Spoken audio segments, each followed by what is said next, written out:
Assalamualaikum, perkenalkan, nama saya Siti Uswatun Hasanah, kelas 11 KAB absen 27 dari SMK SMTI Yogyakarta. Saya ingin mempresentasikan tentang jenis-jenis koloid dan sifat-sifat koloid. Sebelumnya perlu diketahui, koloid adalah campuran heterogen dengan dua sistem fase, yaitu fase terdispersi dan medium pendispersi. Fase terdispersi yaitu zat yang terdispersikan, sedangkan medium pendispersi yaitu medium yang digunakan untuk mendispersi. Dispersi merupakan penyebaran merata dua fase, yaitu fase terdispersi tadi dan medium pendispersi. Jenis-jenis koloid. Koloid diklasifikasikan menjadi 8 jenis, yaitu yang pertama aerosol dengan fase terdispersinya berupa padat, sedangkan medium pendispersinya gas, contoh asap dan debu di udara. Yang kedua sol, fase terdispersinya berupa padat, sedangkan medium pendispersi berupa cair, contohnya sol emas, sol belerang, tinta, dan cat. Yang ketiga sol padat. Sol padat pada fase terdispersi dan medium pendispersi sama-sama berupa padat, contohnya gelas berwarna dan intan hitam. Yang keempat, aerosol. Aerosol pada fase terdispersi berbentuk cair, sedangkan pada medium pendispersinya berbentuk gas. Contoh, kabut.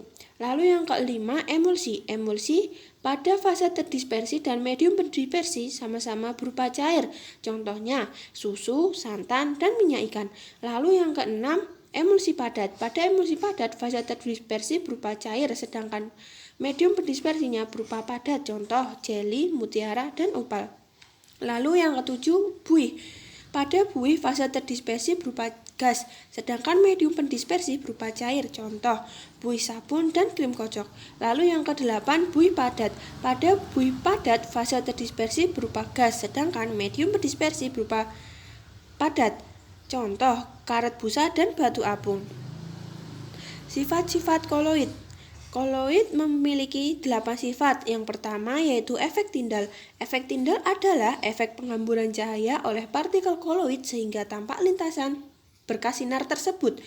Dapat dilihat dari gambar bahwa cahaya dalam koloid dihamburkan karena ukuran molekul koloid yang cukup besar. Yang kedua yaitu gerak Brown. Gerak Brown adalah gerak tidak beraturan dari partikel koloid yang menyebabkan koloid tetap stabil, homogen, dan tidak mengendap. Lalu yang ketiga, elektroforesis. Elektroforesis adalah gerakan partikel koloid karena pengaruh medan listrik.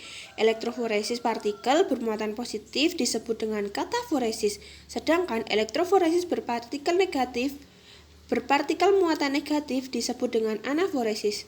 Yang keempat, adsorpsi. Oh iya guys, elektroforesis memiliki manfaat, yaitu yang pertama untuk menentukan muatan partikel koloid, yang kedua untuk memproduksi barang industri dan karet, dan yang terakhir mengurangi pencemaran udara dengan pengendapan elektrostatika. Lalu yang keempat, adsorpsi. Adsorpsi adalah penyerapan terhadap partikel atau ion atau senyawa yang lain sehingga partikel koloid bermuatan. Contoh, koloid FeOH3 bermuatan positif karena permukaannya menyerap ion H+. Yang kelima, koagulasi. Koagulasi adalah pengumpalan partikel koloid sehingga membentuk endapan karena kerusakan stabilitas sistem koloid. Yang keenam, koloid pelindung. Koloid pelindung adalah suatu koloid yang ditambahkan pada koloid lain agar diperoleh koloid yang stabil, tapi tidak menyebabkan koagulasi karena melapisi partikel koloid sehingga melindungi muatan koloid. Contoh, penambahan pengemulsi pada es krim yang memberikan efek penting berupa pembentukan bodi es krim dan tekstur, terutama pada es krim rendah lemak. Lalu yang ketujuh adalah dialisis. Dialisis adalah proses penghilangan ion-ion yang mengganggu kestabilan koloid dengan cara penyaringan. Contoh, proses pemisahan hasil metabolisme dari darah oleh ginjal. Lalu yang terakhir adalah koloid liofil dan koloid liofob. Koloid liofil adalah koloid yang partikel terdispersinya menarik medium pendispersinya, sedangkan koloid liofob adalah koloid yang partikel terdispersinya tidak menarik medium pendispersinya. Jika medium pendispersi berupa air, maka disebut koloid hidrofil dan koloid hidrofob. Thank you guys.